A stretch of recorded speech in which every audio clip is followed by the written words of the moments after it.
ఎక్కడో అరణ్యం, అరణ్యం అన్న తర్వాత అరణ్యంలో ఉండేటటువంటిది పశుధర్మం. బలం కలిగినటువంటి ప్రాణి బలం లేని ప్రాణిని కొట్టి చంపేస్తుంది. అది పెద్ద విశేషమే ఉంది, దాని గురించి పెద్ద చింత పెట్టుకోవలసినటువంటి అవసరం ఏమి ఉండదు. మరి అటువంటిది ఎక్కడో అరణ్యంలో నేల మీద నిలబడితే బలమైనది ఏనుగు, నీటిలో ఉంటే బలమైనది మొసలి. మరి అటువంటిది నీరాట వనాటములకు, నీటిలో ఉండే మొసలికి భూమి మీద ఉండే ఏనుక్కి అసలు యుద్ధం ఎందుకు వచ్చింది? ఒకవేళ యుద్ధం ఎందుకు వచ్చిందనుకో, ఏదో ఒకటి చచ్చిపోతుంది. అంతేకాని పశువు పిలుస్తుందా పరమేశ్వరుణ్ణి?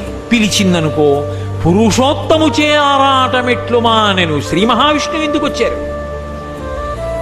ఘోరాటవిలోని భద్రకుంజరమునకు. అది శిష్యుడలా ప్రశ్న వేసేవాడు ఉంటే కదండి గురువుకి సంతోషం. ఘోరాటవిలోని భద్రకుంజరమునకు ఆ అరణ్యంలో ఏనుగు ఎందుకు పిలిచిందండి? ఎందుకు వచ్చాడు అసలు విష్ణువు? ఇతర దేవతలు ఎవరు ఎందుకు రాలేదు? శ్రీ మహావిష్ణువే కదిలి రావడానికి కారణమేమిటి?